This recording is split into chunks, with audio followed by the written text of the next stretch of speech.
तो एपिसोड 42 के शुरुआत में हमें क्लासरूम का वही सीन दिखाया जाता है जहाँ युवन किंगुई को देख के बोलता है ये तो उसकी छोटी बहन है, लेकिन वो यहाँ पर क्या कर रही है। आनकुई उसके साइड से आके बोलती है मास्टर युवन ये देखिए मियाओ सुबह से ऐसी अजीब हरकतें कर रही है, वो प्रिटेंड कर रही है जैसे वो एक बहुत अच्छी और शांत लड़की है, और आज सुबह जब मैंने उसे गुड मॉर्निंग विश किया तो उसने मुझे रिप्लाई भी नहीं दिया। फिर वो डरते हुए बोलती है मुझे तो लगता है उसे किसी स्ट्रॉन्ग भूत ने पोजेस कर लिया है। युवन कोई रिप्लाई नहीं देता और वो किंगुई की तरफ ही देखने लगता है। फिर क्लास में टीचर आ जाते हैं और आके बोलते हैं आखिर किसको इस क्वेश्चन का आंसर पता है। फिर टीचर मियाओ की तरफ देख के बोलती है मियाओ आजकल क्लास में काफी ज्यादा अच्छा कर रही है, इसलिए मैं चाहता हूँ मियाओ तुम सभी को इस क्वेश्चन का आंसर बताओ। किंगुई ये सुन के चौंक जाती है क्योंकि वो बोल नहीं सकती है। आसपास के स्टूडेंट बोलते हैं आखिर मियाओ कुछ कह क्यों नहीं रही है, क्या वो हमारे टीचर को एटीट्यूड दिखा रही है, अगर उसे आंसर नहीं पता तो उसे बोल देना चाहिए। एक दूसरा स्टूडेंट बोलता है मुझे लगता है मियाओ आज कुछ अलग दिख रही है। किंगुई उन सब की ये सारी बातें सुन के काफी ज्यादा डर जाती है। तभी युवन खड़ा होता है और बोलता है सर मुझे कुछ बताना है। टीचर थोड़े चौंकते हुए बोलते हैं हाँ बताओ तुम्हें क्या बताना है। युवन पीछे मुड़ के किंगुई की तरफ देखता है और फिर स्टाइल मारते हुए बोलता है सर उसका प्रोनाउंसिएशन काफी ज्यादा खराब है, मैं उनमें से एक को भी सुनना नहीं चाहता हूँ, इसलिए आप मुझे परमिशन दे इस क्वेश्चन का आंसर देने के लिए। किंगुई हैरानी से युवन की तरफ देखती है। टीचर बोलते हैं अगर ऐसी बात है तो हमें उसे मोटिवेट करना चाहिए। आसपास के स्टूडेंट फिर से बोलने लगते हैं हमने सोचा था युवन अब बदल गया है लेकिन वो अभी काफी ज्यादा घमंडी है। एक दूसरा स्टूडेंट बोलता है इसने पूरी क्लास के सामने मियाओ को शर्मिंदा कर दिया, ये कितनी बुरी बात है। आनकुई चिल्लाते हुए बोलती है ठीक है अब हमारा नेक्स्ट एक्टिविटी होगा डुअल लैंग्वेज का। युवन भी गुस्सा हो जाता है और वो चिल्ला के बोलता है चुप करो और जो मैं बोल रहा हूँ उसे सुनो।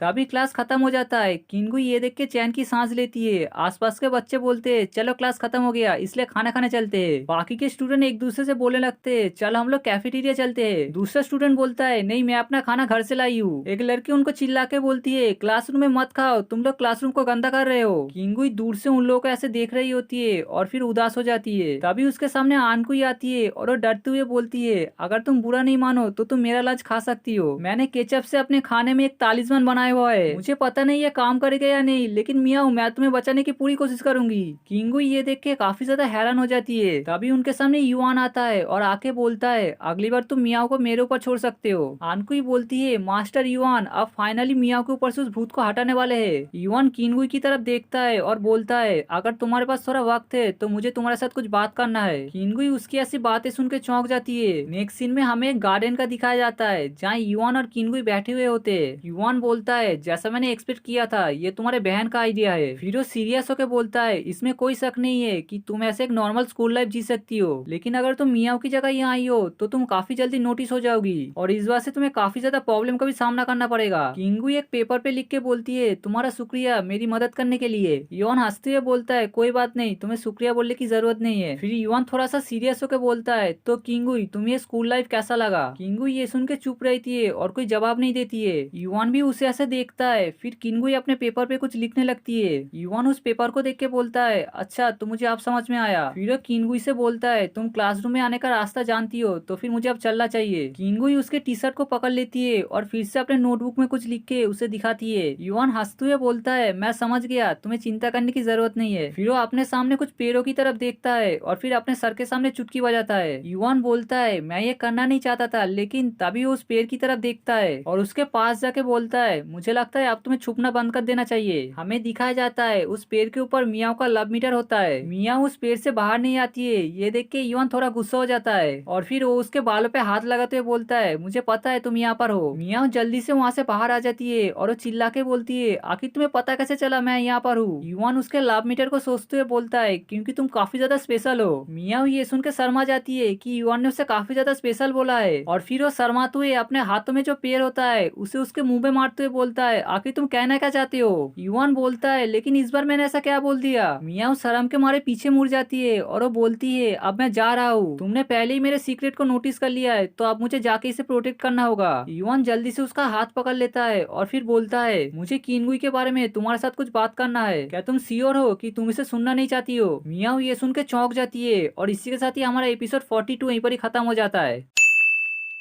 एपिसोड 43 के शुरुआत में हमें उसी सीन को दिखाया जाता है जहां मियाओ बोलती है, क्या तुम किनगुई के बारे में बात करना चाहती हो। फिर वो लोग एक जगह पर बैठ जाते हैं और मियाओ बोलती है, ठीक है तुमने बहुत ज्यादा बोल लिया है, लेकिन यहाँ पर ऐसा कुछ भी नहीं हुआ है, किसी ने ये नोटिस नहीं किया कि वो मेरी जगह पर स्कूल पे आया है, तो हमें चिंता करने की जरूरत नहीं है। फिर मियाओ सीरियस होकर बोलती है, ये बस शुरुआत है, अगर किनगुई ऐसे ही कुछ और वक्त स्कूल में आती रहेगी तो परमानेंटली स्कूल में आने के लिए तैयार हो जाएगी। युआन उसकी तरफ देखता है और बोलता है, लेकिन तुम उसे एक नॉर्मल स्कूल में क्यों लाना चाहती हो, तुम्हें उसे ऐसे स्कूल में जाने देना चाहिए जहाँ उसके जैसे लोग होंगे। ये सुन के मियाओ काफी ज्यादा गुस्सा हो जाती है और वो युआन को चिल्ला के बोलती है, उसे एक स्पेशल स्कूल में भेजना, इसका मतलब उसे फोर्सफुली एडमिट करवाना, ये नॉर्मल लोगों से काफी ज्यादा अलग है। तुम्हें पता भी है पास में उसके साथ क्या हुआ था। तभी हमें मियाओ और किनगुई का एक पास दिखाया जाता है जहाँ मियाओ किसी के साथ लड़ रही होती है और किनगुई उसे रोकने की कोशिश कर रही होती है। मियाओ ये सोच के थोड़ी सी उदास हो जाती है और वो बोलती है, छोड़ो भी, मैं इस बार में बात नहीं करना चाहती हूँ। फिर वो स्कूल की तरफ देखते हुए बोलती है, मैं उसकी मदद करूंगी एक नॉर्मल स्कूल में आने के लिए। हमें दिखाया जाता है जिस बिल्डिंग की तरफ वो देख रही होती है वो युआन ग्रुप का होता है। मियाओ बोलती है, असल में कुछ है जिस बार में मैं तुमसे मदद मांगना चाहती हूँ, मैं बहुत जल्दी तुम्हें इस बार में बताना चाहती थी। फिर वो उसके टी शर्ट को पकड़ लेती है और शर्माते हुए बोलती है, क्या तुम किनगुई की मदद करोगे। युआन ये सुन के उसकी तरफ देखने लगता है। मियाओ बोलती है, तुम्हारे साथ कुछ समय बिताने के बाद मुझे पता चला है तुम्हारी फैमिली काफी ज्यादा पावरफुल और अमीर है और ऐसे ही तुम्हारा इन्फ्लुएंस भी स्कूल में काफी ज्यादा है, इसलिए मैं सोच रही थी अगर तुम किनगुई की मदद कर दो तो। युआन सोचता है वो चाहती है कि मैं उसकी छोटी बहन को स्कूल में एडमिट करवाऊँ। मेरी फैमिली स्कूल को काफी ज्यादा डोनेशन देती है, तो अगर मैं अपने पापा से बात करूँ तो शायद ये हो सकता है, लेकिन ये वो जगह नहीं है जहाँ किनगुई असल में आना चाहती है। वो फोर्सफुली ऐसी जगह में नहीं आना चाहती जो उसके लिए फैमिलियर ना हो। हमें दिखाया जाता है किनगुई ने अपने नोटबुक में लिख के युआन को ये सारी बातें बताया हुआ होता है। युआन सोचता है अगर वो यहाँ पर आ भी जाएगी तब भी वो यहाँ पर खुश नहीं रहेगी। फिर वो मियाओ से बोलता है, अगर मैं चाहूँ तो मैं उसकी मदद कर सकती हूँ। मियाओ ये सुन के खुश हो जाती है और वो बोलती है, क्या तुम सच कह रहे हो। युआन बोलता है, लेकिन क्या तुम ये जानती हो कि किनगुई भी यहाँ पर आना चाहती है या नहीं। मियाओ पहले तो ये सुन के चौंक जाती है और फिर चिल्ला के बोलने लगती है, आखिर वो स्कूल में वापस क्यों जाना चाहेगी जहाँ उसे बस बुली किया जाता होगा। युआन बोलता है, अगर ऐसी बात है तो क्या तुमने उससे कभी इस बारे में पूछा है। मियाओ ये सुन के चौंक जाती है। युआन बोलता है, ये बस तुम्हारी सोच है, तुम आज पूरे दिन किनगुई को फॉलो कर रही थी तो तुमने जरूर नोटिस किया होगा वो सारे ऑकवर्ड मूवमेंट जो आज किनगुई को फेस करना पड़ा था। मियाओ याद करती है जहाँ कुछ बच्चों ने किनगुई को कहा था, क्या वो हमारे टीचर को एटीट्यूड दिखा रही है, अगर उसे आंसर नहीं पता तो उसे उठ के बोल देना चाहिए, वो यहाँ पर चुपचाप बैठी क्यों है। मियाओ ये सब सोच के चौंक जाती है और वो रोती हुई बोलती है, लेकिन युआन बोलता है, किनगुई ने मुझे सब कुछ बता दिया है कि वो बचपन में कैसे बुली होती थी और तुम हमेशा आके उसके लिए फाइट करते थे, लेकिन जब मैंने किनगुई को इस बारे में पूछा तो उसने मुझे बताया। हमें दिखाया जाता है किनगुई ने युआन को लिख के बताया हुआ होता है वो यहाँ पर कंफर्टेबल फील नहीं कर रही है तो उसे जल्दी से अपने घर जाना है। मियाओ बोलती है, क्या वो यहाँ पर कंफर्टेबल फील नहीं कर रही है। फिर वो रोते हुए बोलती है, किनगुई ने मुझे इस बारे में कभी नहीं बताया, मैं जब भी उसके लिए कुछ करती थी वो हमेशा हंसती रहती थी, मुझे लगा मैं जो कर रही थी वो मैं किनगुई के भलाई के लिए कर रही थी, लेकिन मैं बस ये सब खुद को सेटिस्फाई करने के लिए कर रही थी, इनमें से एक भी किनगुई को पसंद नहीं आया था। मैं इतने दिनों तक उसके साथ जो भी करती थी वो चुपचाप हंस के ये सब कर लेती थी, मुझे लगता है मैं काफी बुरी बड़ी बहन हूँ। युआन उसके कंधे पे हाथ रखते हुए बोलता है, नहीं तुम नहीं हो। वो लास्ट बात जो किनगुई ने मुझसे कहा था, हमें दिखाया जाता है किनगुई ने उससे कहा था कि इसके लिए प्लीज मेरे बड़ी बहन को ब्लेम मत करना, वो इस दुनिया में इकलौती है जिससे मैं सबसे ज्यादा प्यार करती हूँ। मियाओ रोते हुए बोलती है, वो इंसान जिससे वो सबसे ज्यादा प्यार करती है। युआन बोलता है, क्या तुम ठीक हो। मियाओ उसके हाथ को झटकते हुए बोलता है, हाँ मैं बिल्कुल ठीक हूँ, मुझे पता नहीं अभी मुझे क्या करना चाहिए, लेकिन मुझे लगता है मुझे फिर से किनगुई के बारे में सोचना चाहिए। युआन मुस्कुराते हुए बोलता है, ठीक है। मियाओ दूसरी तरफ मुंह करते हुए बोलती है, आज जो तुमने किया वो काफी ज्यादा अच्छा था, तुम मेरे अंडर काफी अच्छे से काम करते हो, इसके लिए मैं तुम्हारा शुक्रिया अदा करता हूँ। युआन ये सुन के मुस्कुराते हुए बोलता है, तुमने भी काफी अच्छा काम किया। फिर वो मियाओ के चेहरे के करीब आते हुए बोलता है, तुमने भी काफी अच्छा काम किया उस स्टेज शो में जब तुम एक फॉलन एंजल बनी थी और तुमने उस कैरेक्टर पे बिल्कुल जान डाल दिया था। मियाओ शर्माते हुए बोलती है, ऐसा कुछ नहीं है, मैं जो भी काम करता हूँ उसमें मैं काफी ज्यादा अच्छा हूँ और तुम अभी मेरे चेहरे के काफी ज्यादा करीब हो। ये सुन के युआन उससे काफी दूर चला जाता है और बोलता है, मुझे माफ करना। मियाओ ये देख के गुस्सा हो जाती है और वो बोलती है, तुम्हें इतना भी ज्यादा दूर जाने की जरूरत नहीं है, और यहाँ पर ये पुलिस सायरन क्यों बज रहा है। युआन बोलता है, मुझे लगता है ये इसलिए है क्योंकि आनकी को लगता है तुम्हें एक भूत ने पकड़ लिया है और उसने पुलिस को कॉल कर दिया होगा। मियाओ ये सुन के डर जाती है और वो बोलती है, मुझे किनगुई को ढूंढ के जल्दी से घर जाना होगा। युआन बोलता है, मैं तो मजा कर रहा था, तुम मेरी बातों पे इतनी जल्दी यकीन क्यों कर लेती हो। फिर युआन मुस्कुराते हुए बोलता है, वैसे भी कोई बात नहीं, मैंने उसे किनगुई के फीलिंग्स के बारे में बता दिया है। तभी उसे वो पुलिस सायरन सुनाई देता है। युआन बोलता है, ये तो स्कूल की तरफ से आ रहा है, लेकिन लेकिन अगर मैं इसे ध्यान से सुनूं तो ये पुलिस सायरन नहीं लग रहा है, ये तो एक एम्बुलेंस का है। तभी कुछ स्टूडेंट वहाँ से जाते हुए बोलते हैं, मैंने सुना है कि वहाँ पर कोई बीमार पड़ गई है और हमें ऊपर जल्दी जाके देखना चाहिए। युवान ये सुन के चौंक जाता है और वो चिल्ला के बोलता है, क्या तुम लोग मुझसे मजाक कर रहे हो? हमें दिखाया जाता है सीनियर जीनू बीमार पड़ गई होती है और उसे एम्बुलेंस में ले जा रहा होता है। और इसी के साथ ही एपिसोड 43 यहीं पर ही खत्म हो जाता है।